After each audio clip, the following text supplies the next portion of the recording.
ሁለታችሁ ሰላም ካልሆናችሁልኝ እኔ ሁለታችሁ ሰላም ካልሆናችሁልኝ እኔ ራሴ ህሊናዬ ሰላም አይሆንም በቃ።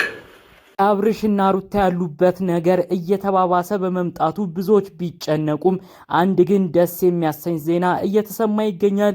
ይኸውም ከቡታጅራ የአብርሽ አባት የሆኑት ጋሽዬ ድምፃቸውን አሰምተዋል፣ ዝምታቸውንም ሰብረዋል ተብለው በውስጥ የተለያዩ መረጃዎች ተልኮልኛል። ከዚህ ጋርም በተያያዘ ከሰሞኑ ከቡታጅራ ድረስ በመምጣት የአብርሽና ሩታን ጉዳይ እንዲሁም የልጃቸው የሃይሚና ብሩኬንም ጉዳይ መላ ብለው ለመሄድ ፕሮግራም ላይ እንደሆኑ ጠቅለል ባለመልኩ መረጃዎቹ ደርሶኛል። ብዙዎችም ይህንን መረጃ በመስማት ጭምር እውነት ያድርገው ያሉትን ሁሉንም ጥለኞችንም አስታርቀው ወደ ሀገራቸው በሰላም ይመለሱልን፣ ጋሽዬ ብቻ እውነት ይሁንና መረጃው ወደ አዲስ አበባ ይምጡ ሲሉ ብዙዎች መልእክታቸውን አስተላልፈዋል ማለት ነው። ሙሉም በዝርዝር ይዘን መተናል። ጋሽዬ ስለተናገሩት ወሳኝ ነጥብ፣ በተለይ ደግሞ አብርሽና ሩታ በቅርቡ ስለለቀቁት ሩታም ከቤት አምልጣ ስለሄደችበት ጉዳይ ከአብርሽም እለያለሁ ብላ ስለወሰነችው ውሳኔ ዝምታቸውን ሰብረዋል። በሌላ በኩል የሩታ እናትም የተናገሩት ወሳኝ ነጥብ አለ። እሱም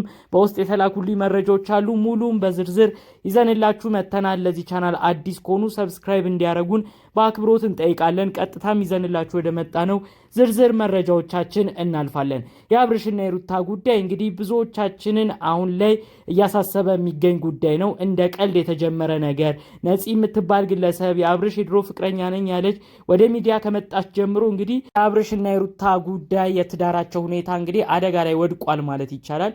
ሩታ በሁኔታዎች ሁሉ ተናዳ አብርሽ ላይ አልተማመንም፣ አብርሽ ከነፂ ጋር አሁን ድረስ የፍቅር ግንኙነት አለው አላምነውም ብላ እንግዲህ ከቤት ጠቅልላ ወጥታለች። የሚሆነው በቅርቡ ነፂ እንግዲህ አብርሽን ለማግኘት ወደ አዲስ አበባ መታ ነበር። በዛ ቅጽበት ታዲያ እንግዲህ አብርሽ ብቻውን ሆኖ ነፂን አግኝቷት ነበር። በዚህ ሁኔታ ሩታ በጣም ተናዳ ነበር። እንዴት እኔ የሌለሁበት ነፂ ብቻዋን ታገኛታለህ? እኔና አንተ አንድ ላይ ሆነን ነበር ልናወራት የሚገባው። ምናልባት ያልጨረሳችሁት የበፊት ነገር ይኖራል ወይ ደግሞ እንደ አዲስ ፍቅርንም ጀምረሃል ከሷ ጋር ብላ በሁኔታው በጣም ተናዳለች። እኔ ወደፊት ህይወቴስ እየመጣ በተለያየ ነገር እንደማይጎዳኝ ምን ማረጋገጫ አለኝ? ከዚህ በኋላ መታመምን መሰቃየትን አልፈልግም በማለት ሻንጣዋን ይዛ ከቤት ወጣለች። በጣም ብዙ ሰው በዚህ ቪዲዮ ተናግሯታል ሩታን። በሆነው ባልሆነው ለምንድን ነው ከመሰረትሽው ቤት ካሟላሽው እንዲሁም ሙሉ ጎጆች ካለበት ቤት ለምንድን ነው በቀላሉ የምትወጪው?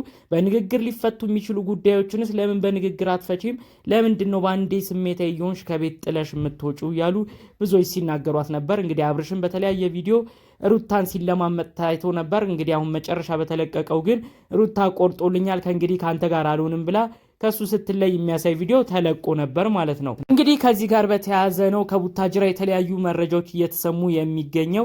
የአብርሽ አባት የሆኑት በምክራቸው፣ በፈገግታቸው፣ በተለያዩ የአነጋገር ዘይቤያቸው በብዙ ሰዎች ዘንድ ይወደዳሉ። ጋሽዬ ዘርዘር ያለ መረጃን ሰጥተዋል። ሁሉም የሚለቀቁ የዩቲዩብ ቪዲዮዎች በስልክ ይደርሱኛል፣ በስልክም ባለሁበት ቤት ቁጭ ብዬ ያለሁኝ እየሆነ ያለው ነገር ግን ምንድን ነው ሲሉ ነው የተናገሩት። በተለይ አብርሽ ጋር ነው ሩታ ጋር ነው ምንድን ነው ችግሩ? ለምንድን ነው እነዚህ ልጆች ቀስ ብለው ሌላ አካልም ባልጨመረ ሶስተኛ ወገንም ወደ ትዳራቸው ባልገባበት ሁኔታ ለምንድን ነው ችግራቸውን የማይፈቱት ብለው በጣም ስሜታዊ ሆነው እንደተናደዱ ነው የተናገሩት። ከዚህ በፊት በነበራቸው ጥል አማካኝነት አዲስ አበባ ሄጄ አስታርቄ አስማምቼ ተመልሼ ነበር። አሁን ደግሞ እንግዲህ በአጭር ጊዜ ውስጥ ለምንድን ነው እንግዲህ በትዳራቸው መካከል የማይገቡ ነገሮችን የተለያዩ ችግሮችን እያሰፉ ለምንድን ነው እስከ መለያየት የሚደርሱት? ሩታስ ለምንድን ነው የምትወጣው? አብርሽስ ቢሆን ለምንድን ነው ሩታን የሚያስከፋው? በማለት እንግዲህ የአባትነት መልእክታቸውን ለሁለቱም እኩል በመሆን ነው የተናገሩት። ሩታን እንግዲህ አብርሽ ልጄ ነው ብለው ለአብርሽ ብቻ አልወገኑም። ሩታንስ ለምን ያስቀይማታል? ለምን ያስከፋታል? ብለው እንግዲህ እንደ አባትነት የሁለቱንም ነገር ነው የዳኙት። እንግዲህ በቅርቡም ወደ አዲስ አበባ ለመምጣት እቅድ ላይ እንደሆኑ ነው መረጃዎቹ የሚያሳዩት ማለት ነው። አያይዞም ጓደኞቻቸው በዙሪያቸው የነበሩ ያኔ አዲስ አበባ ሲሄድ ያየኋቸው ጓደኞቻቸው ውስጥ ለምንድን ነው እነዚህ ልጆች አብርሽና ሩታ እንዲስማሙ የማያረጉት እያሉ ነው እንግዲህ ጋሽዬ የተለያዩ መልእክቶችን ያስተላለፉት ማለት ነው። እንግዲህ ጋሽዬ በአዳማቸው ቆራጥ ናቸው። አንድ የካሰቡ የሆነ ነገር ያንን ነገር ሳያሳኩም አይቀመጡም። በተለያዩ ቪዲዮዎችም ተመልክተናቸዋል። ስለዚህ ወደ አዲስ አበባ መጥተው ጉዳዩን የሚያስማሙ ይመስለኛል። በሌላ በኩል ደግሞ እንግዲህ የሩታ እናትም ከቡታጅራ ያው የተለያዩ መረጃዎችን እያሰሙ ይገኛሉ። እኔ ልጄ አረገዘች ብዬ ደስ ብሎኝ ልጄንም አረሳለሁ ብዬ ቅድመ ዝግጅት ሁሉ ጀምሬ እንግዲህ የፕሮግራም አርጌ ነበረ። አዲስ አበባም ሄጄ በአብርሽና ሩታም ቤት የሆኑ ጊዜያትን ቆይቼ ልጄንም አረሼ እመለሳለሁ ብዬ ነበር ያሰብኩት። አሁን ደግሞ ምን አይነት ነገር መጥቶ ነው? መሀከላቸው ውስጥ ምን ከፍተት ገብቶባቸው ነው እንግዲህ ሩታ ከቤት ሲወጣቸው? እኔስ በሰፈሩ ለምንድነው በዚህን ያህል ደረጃ ስሜ እንዲነሳ የሚሆነው? ለምንድነው ሁለቱ ተስማምተው የማይኖሩት ብለው የሩታ እናትም በጉዳዩ እንዳዘኑ ጭምር መረጃዎቹ ተሰምተዋል።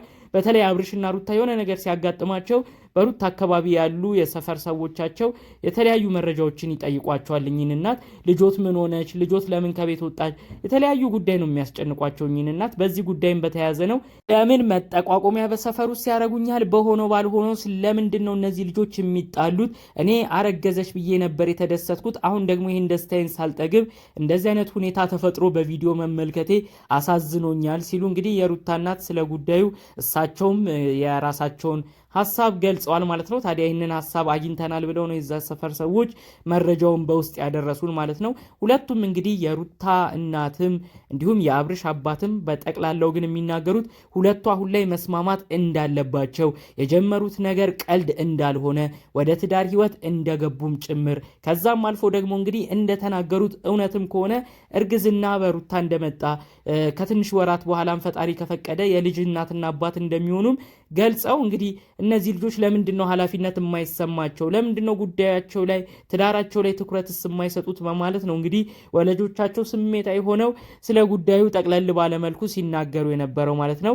እንግዲህ ጋሽዬ እኔ ልጄን እቆጣዋለሁ፣ ለልጄ አላንስም፣ ስፈልግም እገርፈዋለሁ፣ አሁንም ቢሆን ለእኔ እንደ ትንሽ ልጅ ነው የማየው፣ ስለዚህ ቀጥታ ሄጄ እሱን ነው የማናገረው ሲሉ ነው እንግዲህ የተሰሙት ማለት ነው። እንግዲህ በቀጣይ አብርሽ አባት ጋሽዬ አዲስ አበባ መጥተው በፊት እንዳረጉት ከ4 ወር በፊት እንግዲህ አብርሽና ሩታ ተለያይተው እንግዲህ በሽምግልና ነው ጉዳዩን ጨርሰው ሁለቱን የሚያስማሙት። በዚህ ጊዜ የሚያደርጉት ጓደኞቻቸውን የሚቀርቧቸውን ሰዎች ጠርተው መክረው ገስጸው ነው እንዲስማሙ ያደርጉት። ስለዚህ አሁንም አዲስ አበባ መጥተው በጓደኞቻቸው ፊትም ምናልባት ቃል አስገብተው ከእንግዲህ እንደማይለያዩ ከእንግዲህ በሆነው ባልሆነው ትዳራቸው ፍቅራቸው መካከል ክፍተት እንደማይፈጥሩ ሌላም ሰው ጣልቃ ገብነትም እንዳይኖር ሶስተኛ ወገንም ትዳራቸውን እንዳይበጠብጥ በዓላማቸው እንዲጸኑ አድርገው መክረው ነው እንግዲህ ሊያስታርቁ እንዳሰቡ መረጃዎቹ የወጡት ማለት ነው። ስለዚህ እንግዲህ የአብርሽና ሩታ ወዳጆች አድናቂዎችም ስለ ጉዳዩ ተረጋጉ።